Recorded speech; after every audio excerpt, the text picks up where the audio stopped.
I also want to thank again one more time our sponsors. This is obviously an awesome event. Most BS and beer groups are 8 to 13 people. We had 130 people sign up tonight. It could not have happened without our sponsors, so please give them one more round of applause. And in the same breath, I want to thank you guys. This is such an awesome group. We have such great turnout every month.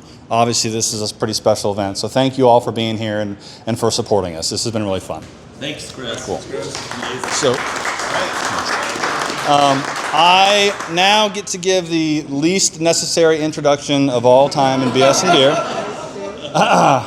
Our speaker tonight is the founding principal of Building Science Corporation. He's worked as an expert witness. He's done countless amounts of research in the world of building science. He's an acclaimed educator, author of multiple building science books and publications. He is the godfather of building science. Please help me welcome Dr. Joe Lstiburek.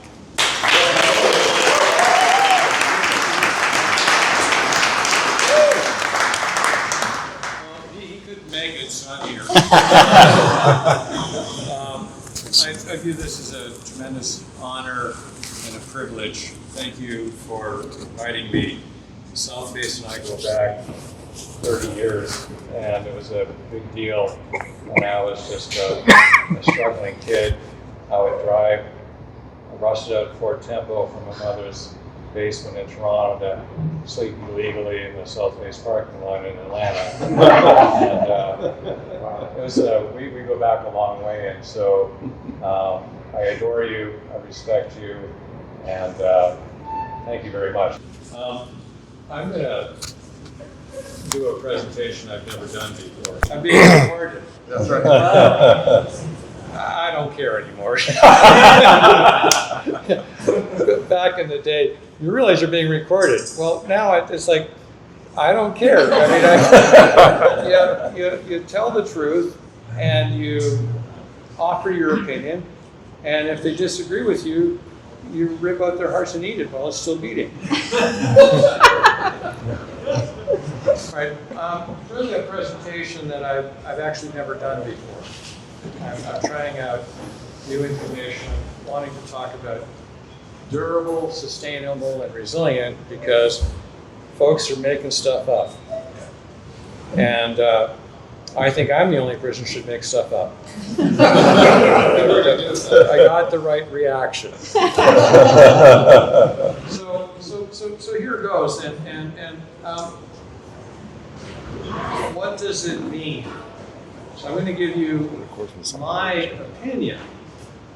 Notice the word opinion. This is not a consensus, we figured this out, whatever. This is an opinion. And of course, only my opinion is correct. Okay, I got a laugh. Yeah, that's it. I was supposed to get A big laugh. Alright. So, this should be obvious. Buildings that last a long time, that are energy efficient, they're actually green and carbon sequestering. Does nobody get that? Apparently the carbon cult doesn't get it. Notice the word carbon cult. Doesn't get this. Yeah. All right? I'm already not going to be invited back. No. I'm going to speak slowly and use small words in case there's an MIT graduate. Yeah! If they last a long time, they're durable. You know what MIT stands for? Men in Trouble. Men in trouble. Okay, I'm going to pay for that one. They're energy efficient and durable. They're sustainable. I don't understand why we're arguing about this. Don't you want things that last a very long time that are energy efficient? Okay, there's more. There's always more. But I'm just saying, I don't get it. Why do you need a cult movement to explain the obvious? If they are durable and sustainable, they are resilient. Okay, I'm done.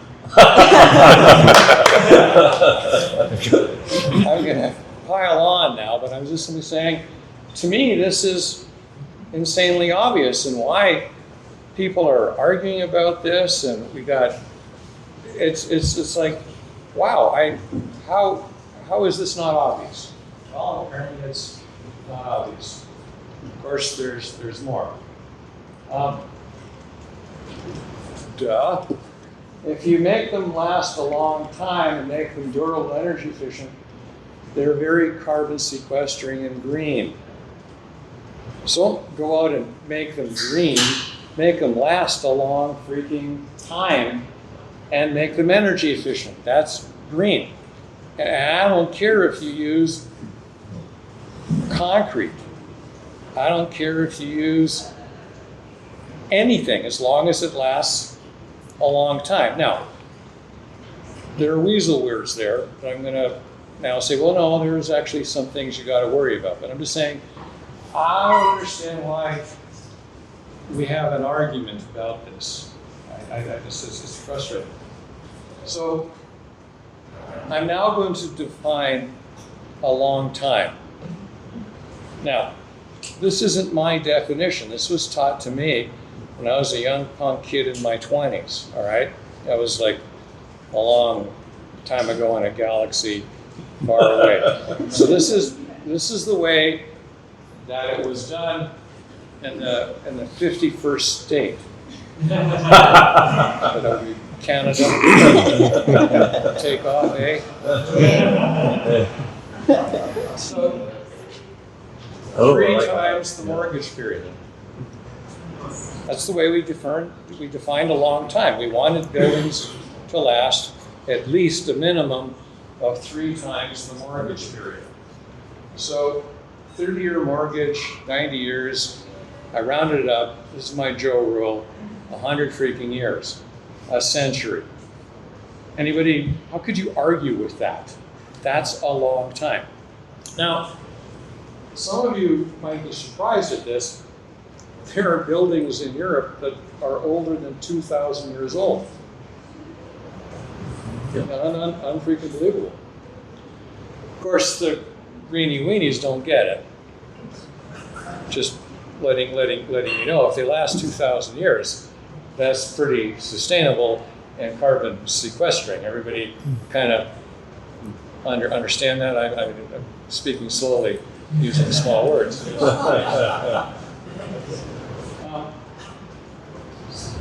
This is Joe rule number 1. Don't do stupid things. I'm going to define my version of stupid things. You might not agree with it, you don't have to. I'm just telling you this is Joe's rule of stupid things. Don't kill people. Don't laugh. We killed a shitload of people with basically doing weatherization and causing spillage and backdrafting of carbon monoxide in houses. People died. I had my career destroyed in Canada, and I couldn't work there because I testified at a coroner's inquest. A family of 4 died from carbon monoxide poisoning, and I predicted that it would happen. And I was told if I was going to testify, I'd lose my job. Well, I did. I got divorced. My kids left me. I couldn't see them for a decade. I looked at my iron ring. You all don't know about this iron ring. Canadian engineers wear a ring made of iron that comes from a bridge that collapsed in the St. Lawrence River at the turn of the last century. And they hauled the wreckage out of the river, and it basically occurred because of an engineering mistake. And the most famous engineer in Canada at the time, Haltane, said, what we need to do is tell people about this. And his best friend was Rudyard Kipling, the author. And so every engineer that graduates in Canada undergoes the Kipling ritual and gets a piece of that bridge to remind them of their moral and ethical responsibility to society. And we sometimes forget that.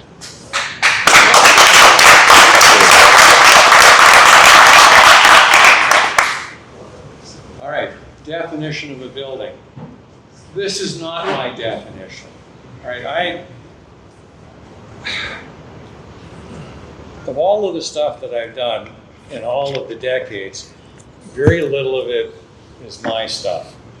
All I'm doing is taking stuff from the old legends who spoke slowly and used small words with me, and I'm helping translate it to the new legends that are coming. Does that kind of give you a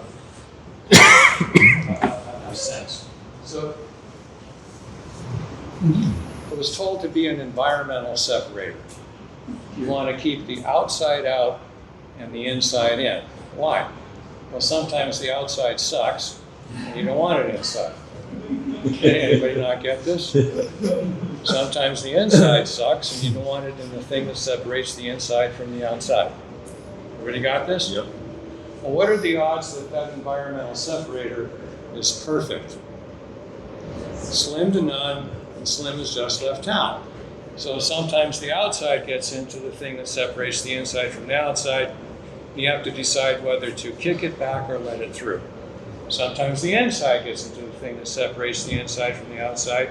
You have to decide to kick it back or let it through. And how much you kick back and let through in each direction depends on what? Materials, history, physics, judgment.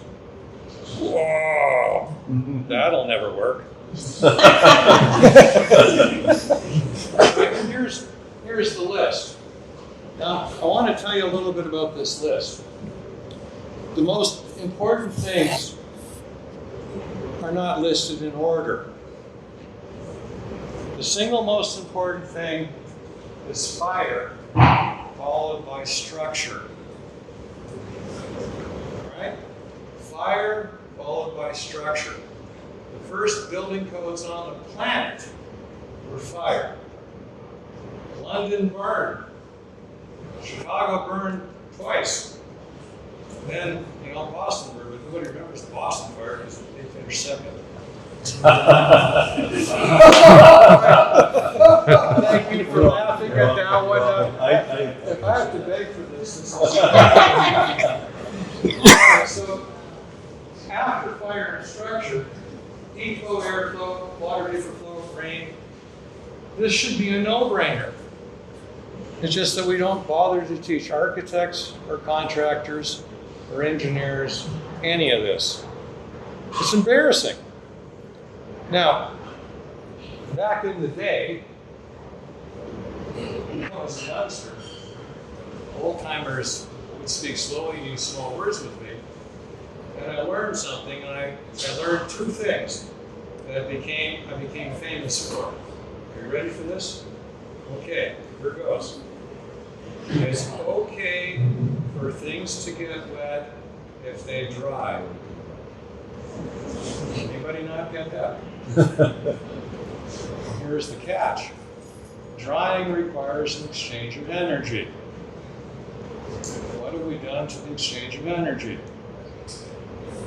Insulate. And so we've got thousands of houses rotting. Well, we're energy efficient. Well, you're an idiot. You're going to change the energy flow, you have to change the moisture flow. Duh. Could we make it worse? Well, of course we could. We used to go to places called forests and cut trees down, old trees, 500-year-old trees, and cut them into boards and build boats out of them and sail them around the world. Try doing that with a sheet of OSB. I call OSB the spam of wood. I call spam the OSB of luncheon meats. Are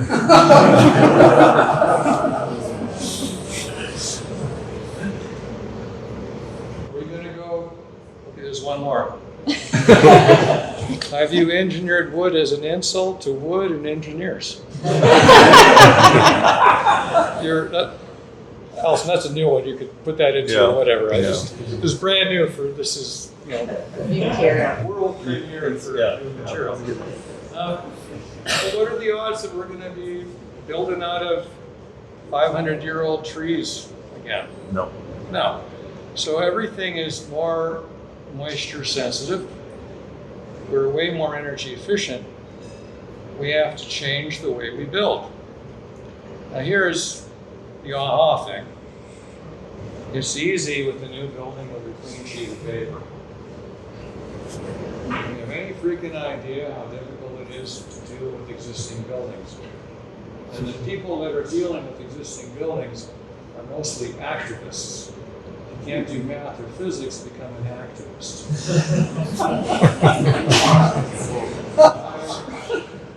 I don't get invited to those conferences yet. All right, so this is the Joe rule, except it's not the Joe rule. It just was explained to Joe when he was young by old people who actually knew stuff that nobody listened to them. So, fire number one. Fire number one. Fire is the basis of all of the codes historically all over the freaking planet, followed by structure. Now we're pretty good at structure. That's why structural engineers are so boring. You want to talk to some of the personality. Talk to a contractor, not the person. The architect. We're forgetting what we learned about fire. This is an embarrassment. When I talk about Grenfell Tower and the 80 people that died, fires in California, the fires in the Carolinas. Don't vent your goddamn attic, it burns. Don't vent your goddamn walls because they burn. Duh! Can't feel better. Well, we need to keep them from rotting. No, you don't have to vent to keep them from rotting. In fact, venting causes most of the problems. We've got another one for you. Ready? Vented attics blow away. What? Yeah, vented attics blow away. Places where you have the highest wind, what do you not do? Vent an attic. In fact, high winds, you actually don't have overhangs. I was at Kodiak Island, and 90 inches of rain, and they get a shitload of wind, and I'm looking at these buildings that are there 100 years, and I'm talking to this old guy, and I said, how come you have no overhangs? Don't you need an overhang to protect the wall from getting wet? He says, young man, roofs with overhangs blow off. When the roof is gone, the building really leaks. I'll tell you more about Kodiak Island. I went out there for military way back when, and in Kodiak we actually launched polar rockets. Remember when the Russians were our friends? That was a joke. Yeah. So I'm in Kodiak Island, I'm looking at some of their buildings, and everybody's wearing a sidearm. I'm saying, holy shit, everybody's wearing a gun. What the hell is this? I mean, and I there's no crime here. It's just, you don't understand, young man.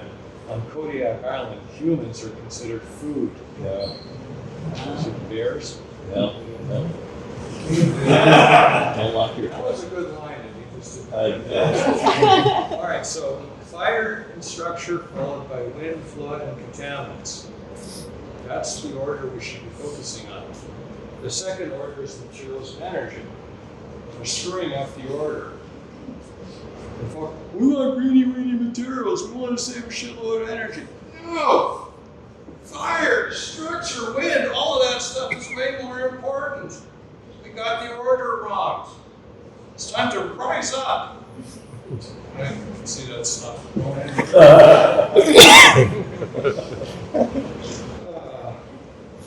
All right, let's focus on the three principal damage functions. After you handle fire and structure.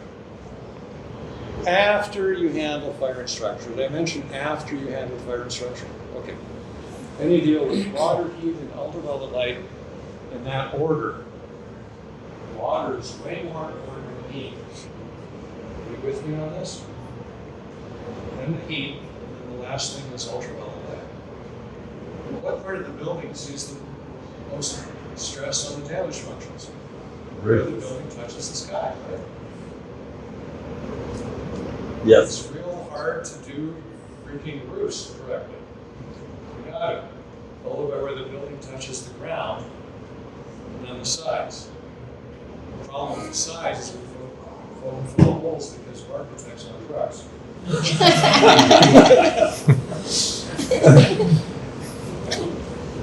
won't let me teach architects anymore.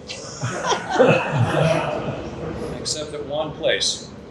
My daughter is a professor of architecture at Virginia Tech. Yeah. And she lets me in to teach, but she warns the kids.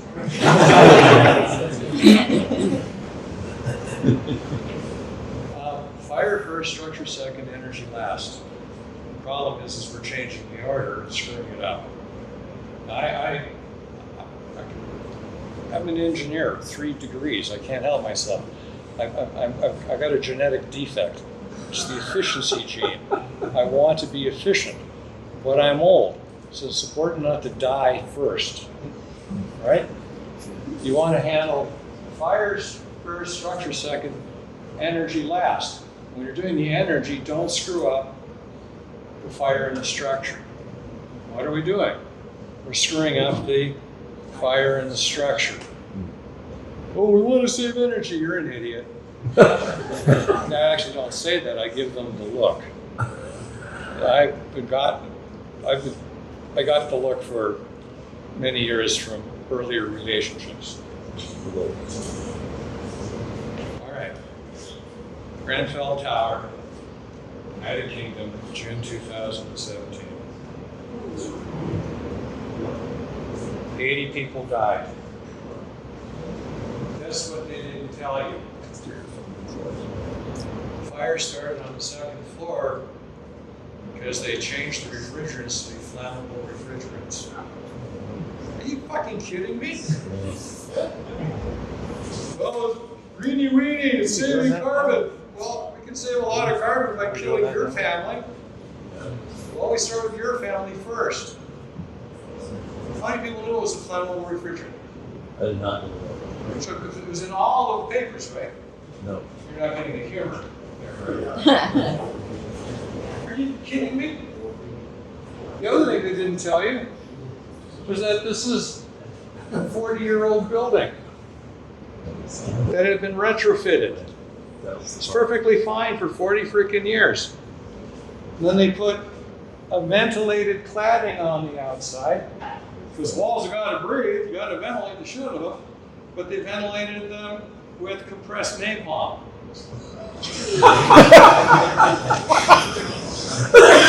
Whoops. So it was an energy efficient retrofit with flammable refrigerants and 80 people died. You didn't hear that, did you? Nobody told you that they all fucking died because of stupid energy conservation. You didn't hear about that in freaking Hong Kong. You didn't know that a dozen other buildings, whatever. Gee, it's important not to kill people except the ones that deserve to die.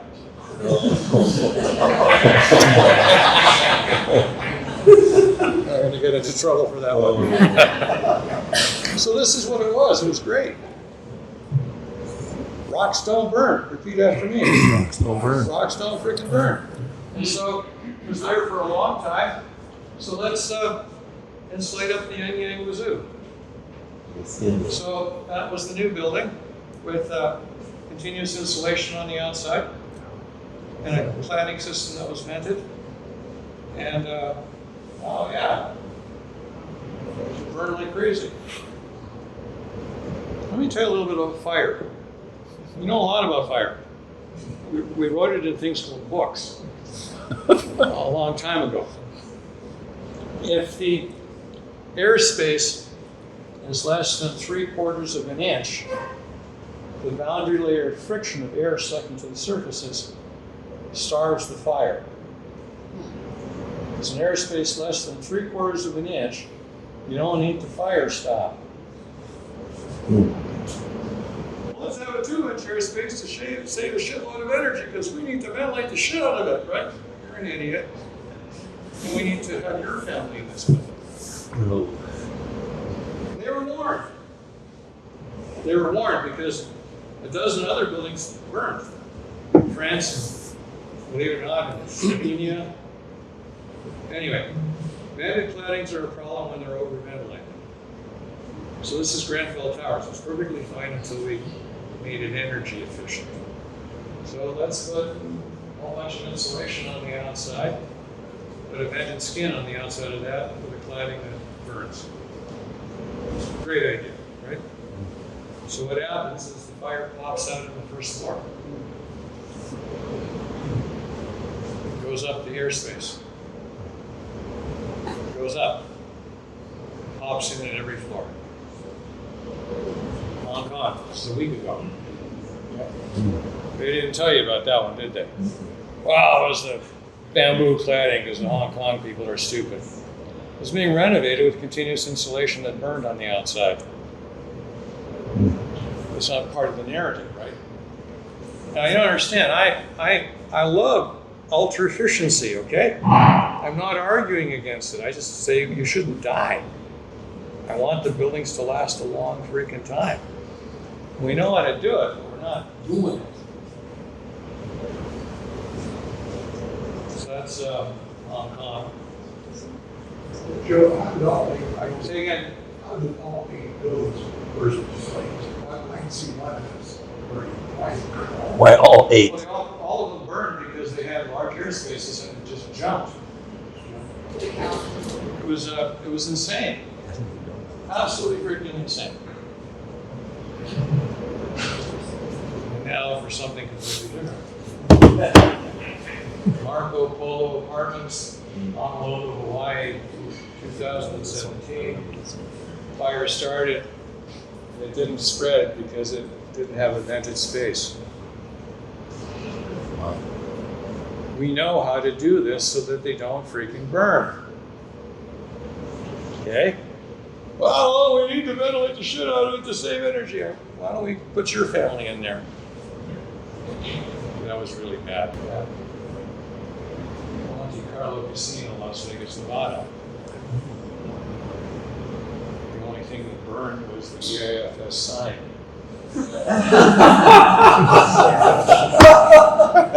Well, EIFS burns. No, it doesn't. You know why? No freaking airspace. Duh. All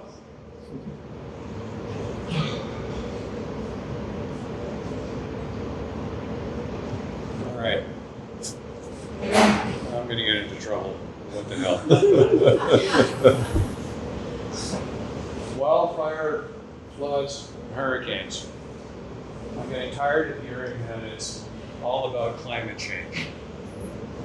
No, we're building more stuff in stupider places. We're building more stuff in stupider places. Are you kidding me?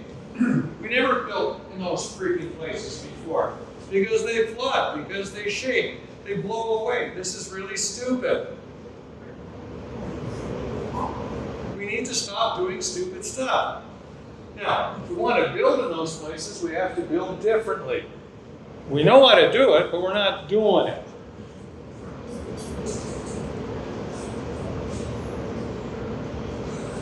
Karen King and the Carbon Cult. Music by Earth and Fire.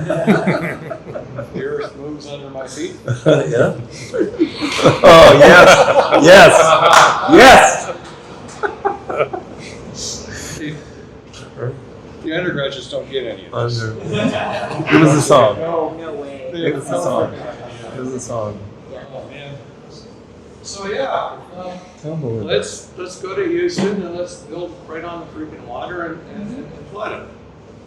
This is kind of dumb, isn't it? Mm-hmm. If you looked at the stuff that was built a half century earlier, they actually built it 5 feet up. Because why? Well, because they knew that there were floods. So if you build it up, it doesn't get wet, right? Everybody not get this? Yeah. And we're kidding, Joey. No, I'm not. So, we're finally figuring out how to build on the Redneck Riviera. That's the panhandle of Florida. Yes, absolutely. It's very funny, the redneck. We know that term. Well, why are you building up? Well, because, when the wind comes and water comes in, you're going to be, messed up. Duh. We know how to do this. We can do this. We're just not doing it. This is North Carolina on the coast. These are beautiful. Absolutely freaking beautiful. So what if it floods? So to make sure it doesn't blow away, right? We know how to do this. We know how to do this. We're not doing it. Because it's climate change, it's causing all these problems. Now you're an idiot.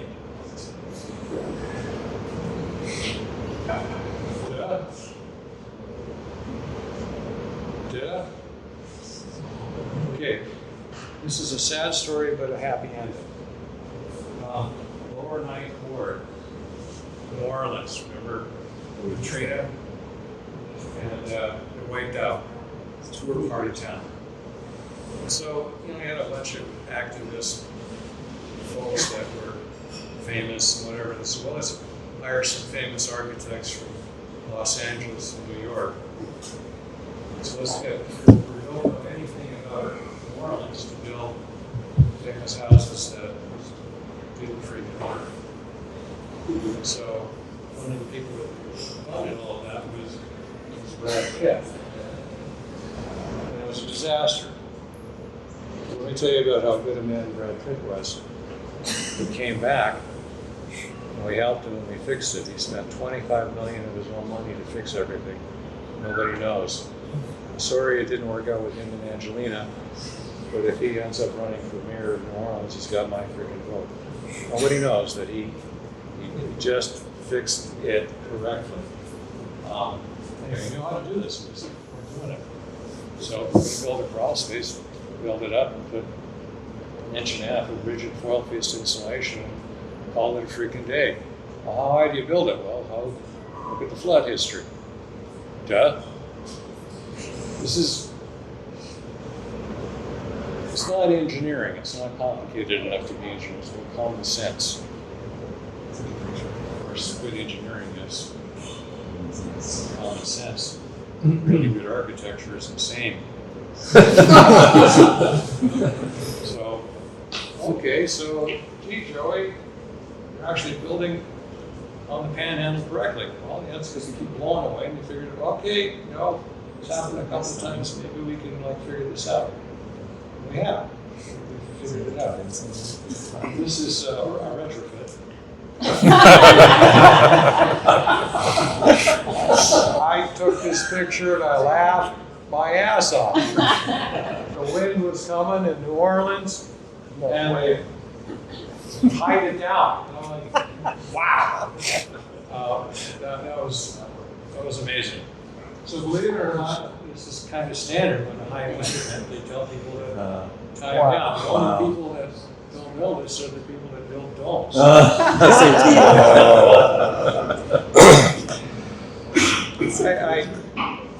I tried to help them, but I'm a Toronto Blue Jays fan. That didn't work.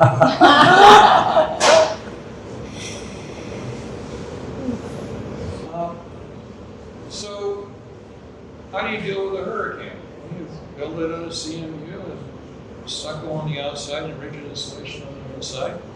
And if it floods, you build it up higher. And don't vent the roof. Why don't we do that? It's embarrassing. I mean, we've known about it for a long time, but we're not doing it. I don't get it.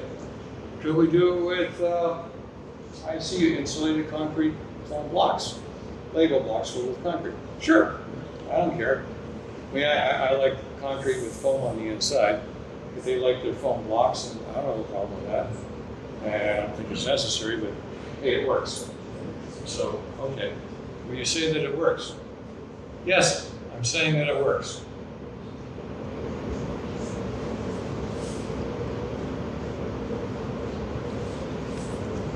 Last hurricane, this is the only building that's survived. New Jersey, right? New Jersey? Yep. You think about that. All of the others blew away. And this one is standing there like,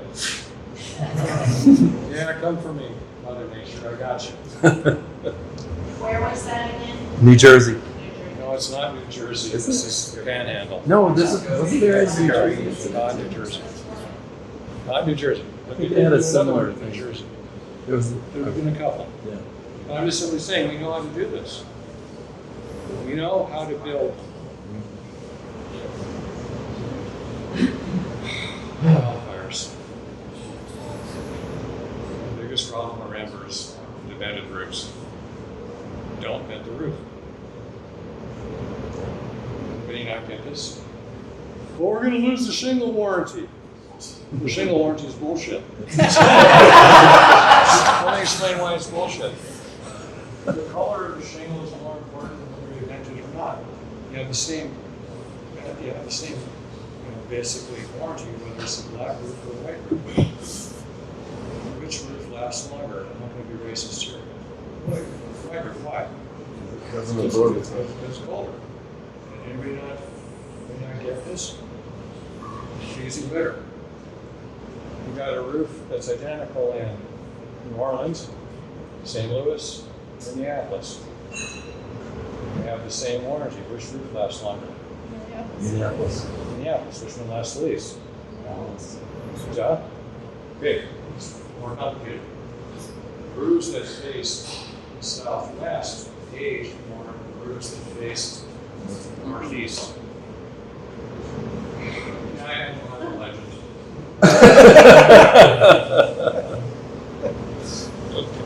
Vent the attics. Well, the shingles are going to not last. Relax. If the roof doesn't rot and it's not blowing away, we don't care about the life of the shingle, right? Yeah. Yes. I know, I'm a legend.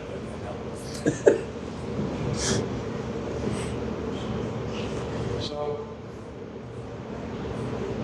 we learned this, believe it or not, a long time ago in Tennessee with the Tennessee Valley Authority. In the 80s and 90s, it's just that they only did the west part of the state, they didn't do the east part of the state. The east part of the state did what? Burned, right? It's just crazy. So, non-combustible cladding, tempered glass, airtight construction filtration. Why is this even controversy? I shouldn't have a job. We're in hurricanes and floods. Dry, don't die. It's okay to get wet if you Didn't dry. die.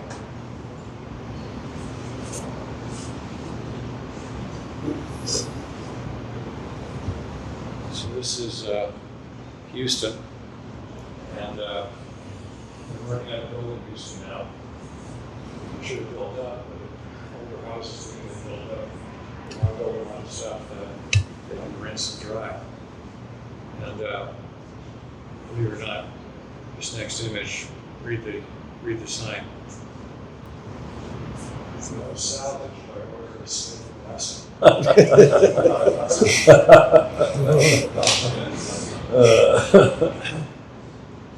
So we actually know how to take older buildings and give them another 100 years in a place where they have hurricanes and floods.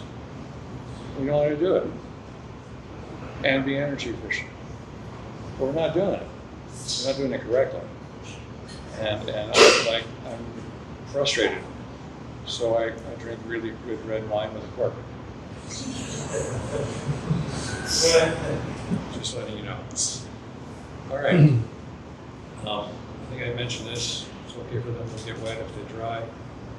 Drying reduces energy. This is what made me famous in 1982. This is in Cleveland, Ohio. I was sent to Cleveland by my colleagues who were legends in Ottawa, and they said, Joey, you need to go to Cleveland to find out why the paint is falling off the walls. I said, Professor, you already know this. Yes, I know, but you need to figure it out. Get your ass to Cleveland. So I went to Cleveland, and I met a guy who was running a radio call-in show, House Mender Makes House Calls, Jim LaRue. And I went on a show, and I said, anybody got a paint? got 500 letters. I went to see 500 houses.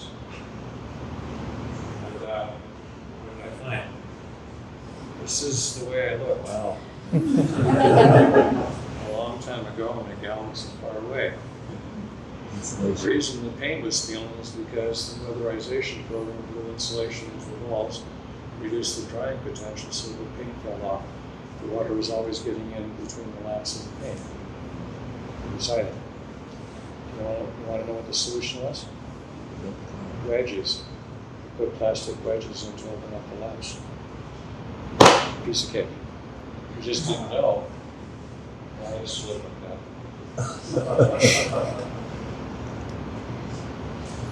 And what? Explain why roofs were rotting in Ontario, and Michigan, and Ohio, and Minnesota, because they entered their attics. They insulated their attics. The attics got cold because they insulated them. The energy stayed where? In the house. In the house.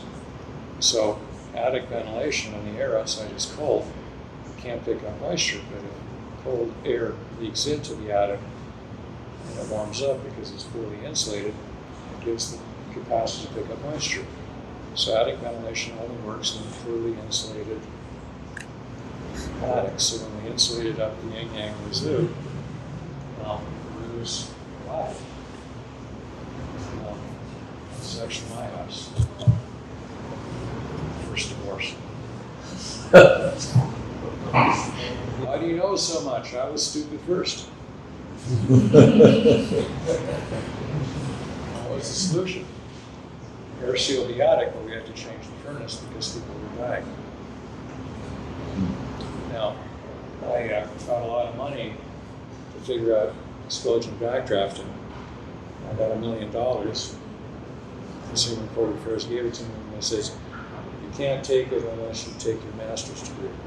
So they gave me money from the University of Toronto. I did my explosion backdrafting work, and the only people that adopted it were the United States Department of Energy Weatherization program. So the DOE weatherization program is insanely good at explosion backdrafting. We're not so good in Canada. We don't even play hockey very good. Don't do stupid things. Last question. Paper bearers in the wrong place. Wow. It's not complicated. Moisture goes from warm to cold. If you're air conditioning your building, the inside is cold, the outside is warm. Anybody not get this? So moisture is going from the air conditioned building from the outside to the inside. So vinyl wallpaper is a vapor barrier. Right? Okay. What ends up happening is mold doesn't have an internal digestive system. It exudes enzymes outside of its body. So basically pukes in the back of the vinyl. And the mold puke reacts with plasticizers, making it pink and yellow spots. I call this the myriad measles, the Madison rash, and the Hyatt House. Because all these buildings in the United States of America are what? Air conditioned hotels with vinyl wallpaper with roof exhaust, so they suffer the condom. So, Oh, God. well, I got a call from this guy at a hotel manager. He said, no, I was just kidding. And he says, no, can you help fix my house? And I said, well, yeah. And he said, what's your fee? I just want to sue you for work commercial. Yeah. Nice. Yeah.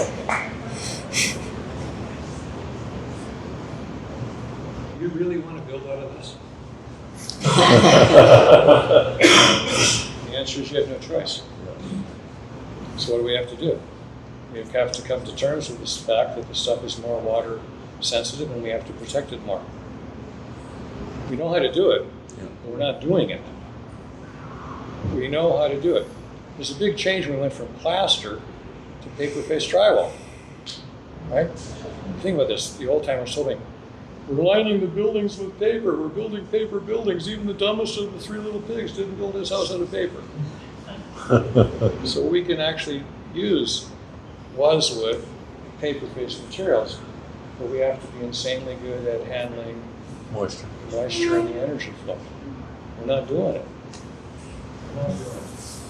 This is a lab that I had when I was younger. I had a panel with plywood and a panel with OSB exposed to the same conditions. And the OSB went to shit. Plywood is just fine. Yeah, I know. It's complicated. The thing to know is that plywood gets wet, becomes very permeable and it's able to dry. OSB doesn't. We shouldn't use OSB. No, we could have healthy OSB or have a gap on the outside of the OSB and redistribution on its surface. Running out of plywood, we're not going to be using plywood. We know how to make OSB work. We're just not doing it. We're just not doing it. We know how to do it. We're not doing it. I mean, look at this. This is Pennsylvania. The only people in Pennsylvania who are happier than the fire people because the buildings are too wet to burn. That was funny. Say that again. I don't think people have heard that. This is Pennsylvania. The only people that are happy are the fire people because the buildings are too wet to burn.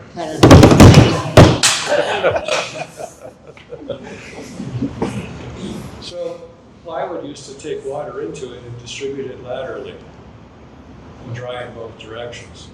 OSB doesn't do that. But we could have bumpy stuff on the OSB to do the redistribution on the surface. We never had to do this before when you used real wood. Now we're using wood. We could fool the wood into behaving like real wood. It's just that we're not doing it. I shouldn't have a freaking job. Let me summarize. Don't kill people. Don't kill the building. Don't make people sick. Don't make the building sick. Save energy. And I love you for inviting me. Thank you. Yeah.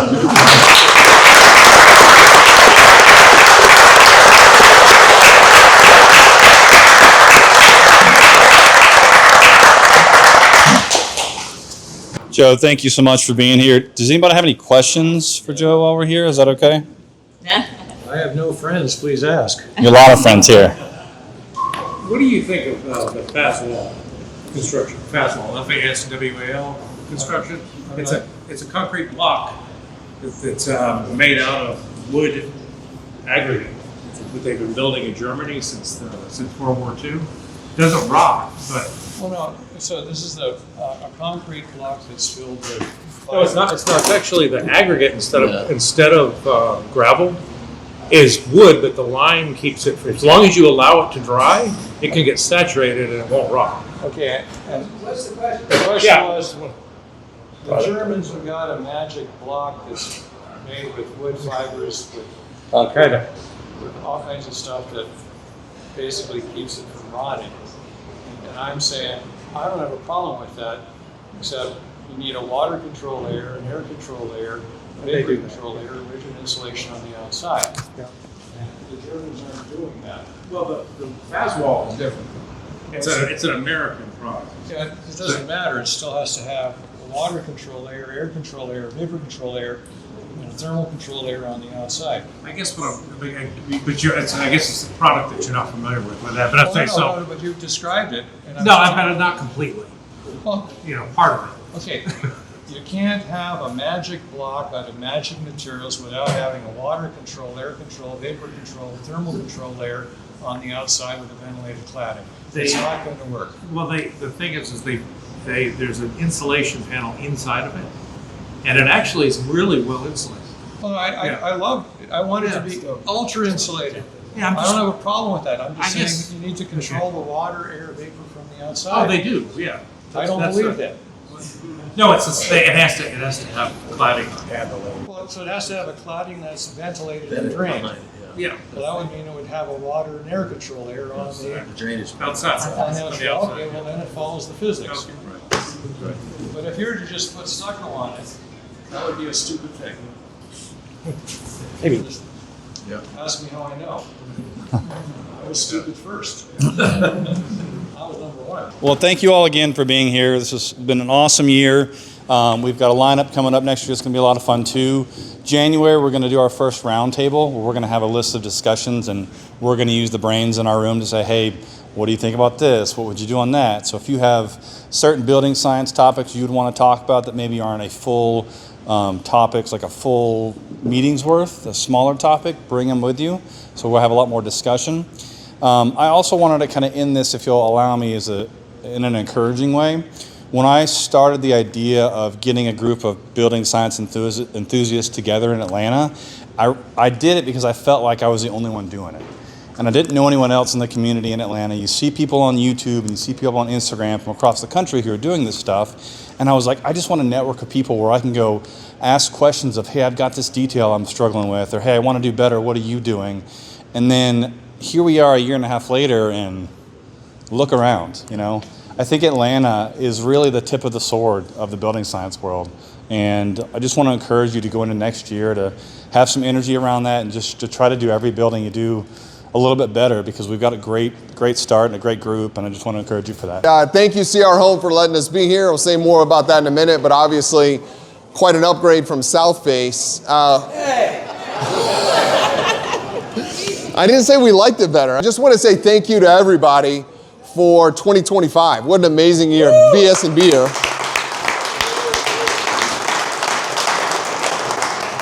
You know, Chris and I 18 months ago, whatever it was, sat down to have lunch and talked about, man, we should do BS and beer. Maybe we can get 5 or 6 like-minded individuals to kind of learn from each other. And look where it is, just pretty cool. So really have been honored to learn from and with you all over this past year, 18 months or whatever it's been. And it's just going to keep going. 2026, we're working on the lineup. We're working on new topics. And we're going to keep rolling right into it. So excited with that. We're also going to be doing some stuff with the GAHB and helping on more builder-specific focus about just overcoming hurdles and how to build high performance on a budget. So a lot coming up with that. That being said, if you have a topic, building science-wise, that has not been touched on, or you want to be more involved, get with Matt, get with Chris, get with myself. We'll get you plugged in or make the recommendation on the topic, and we will get it on to the roster for this coming year in 26. Does the house need to breathe? Does the house need to breathe? All right, there we go. That's a recommendation. No, it does not. Oh, wait. Well, trick question. All right, so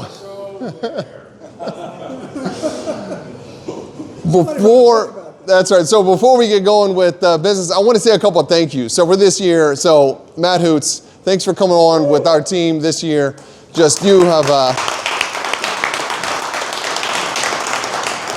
You've elevated us, obviously, digitally, get online, a video. It's something that is not in my space at all, and you've nailed it and really helped us elevate there. So thank you for the continued work, and you're just such an ambassador for building science as long as pretty much anybody in this room. So I respect all you do in the space and continue to learn from you. On our YouTube channel, we have more people here than we have subscribers, so make sure you're subscribed.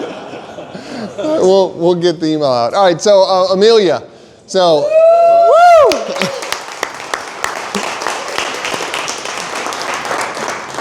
I'm just saying thank you.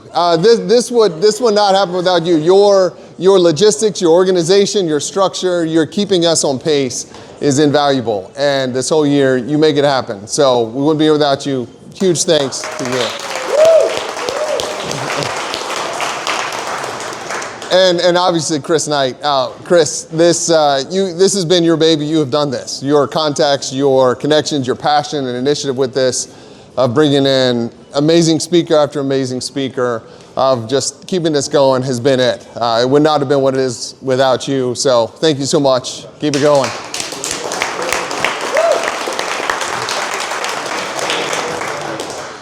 So, bringing this together, obviously we got some amazing sponsors, so we're going to give them the space to say some words. So tonight we've got Polyguard, Rockwool, Sub-Zero Wolf, and CR Home. So I'd like to get the first 3. So Jill, Polyguard, so come on up.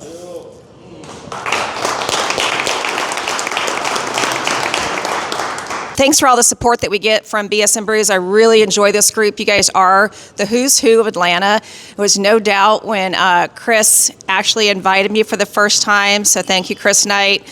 It's nice to be involved with Matt Hoots of Sawhorse and Chris Lomer-Gibbons of LG Squared in this new project that we're doing and believing in our products and using them, so thank you so much.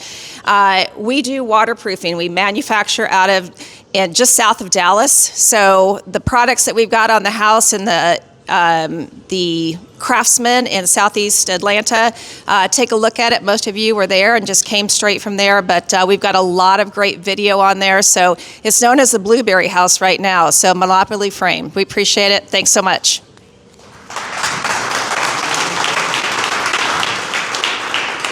Thanks, Joe. All right, rock wool, guys. Brandon. Thanks, Steve. Yep. How's everyone doing?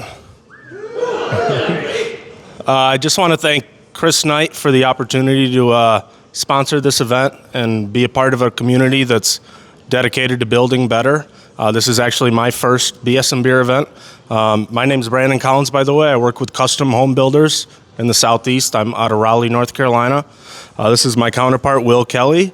He's actually pretty local. The guy who was supposed to join me bailed last minute, so fortunately Will was here to save the day. I'll make it short as well. Just a couple comments.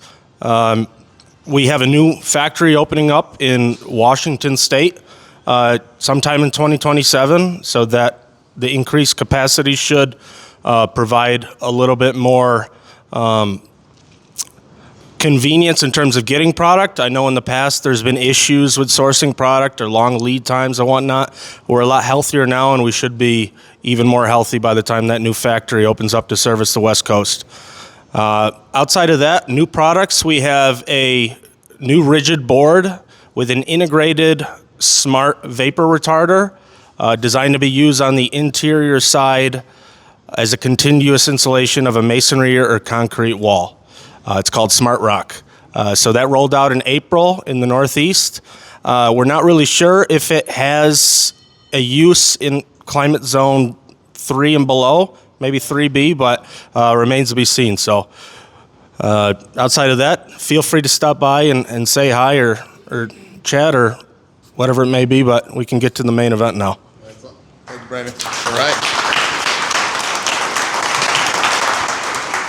All right, and we love melon mushroom pizza, which is our usual go-to, but we got a little more of a spread tonight. So, Rob, thank you very much. Sub-Zero Wolf. Hey, guys. Hopefully you guys like the barbecue.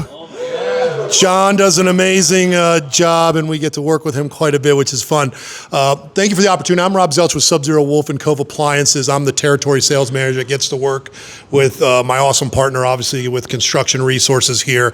And my job is really to work with the builders and the trade. I know many of you here, but love to meet some more of you.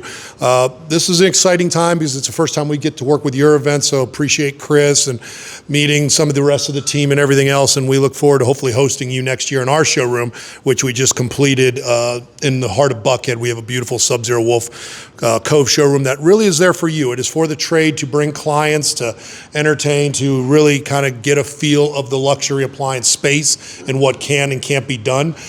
Here it's Construction Resource, which is a great partner between here, Studio, and Sewell. We have Living Kitchens, which is a big part of what we do with a partnership with our partners in the marketplace. But we're always here to help you and anything we can do to help, and we just look forward to working with your group in the future. So thanks, Matt, Chris, Steve, everybody else. Thank you, Rob.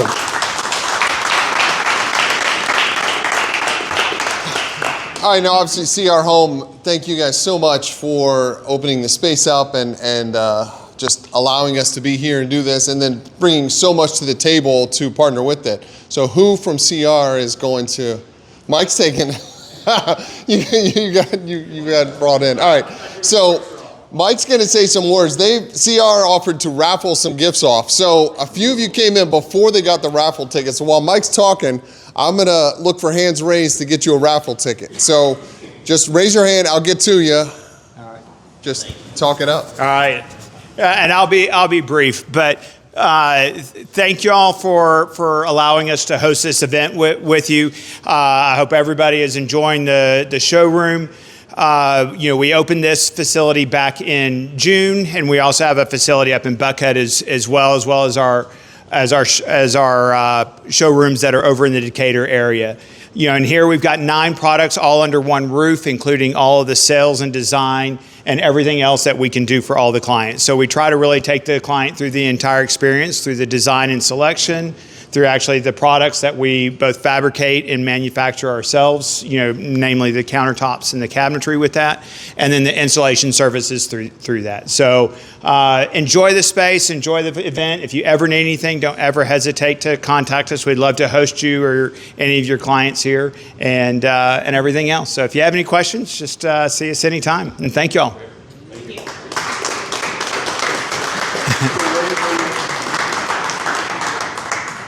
Yeah.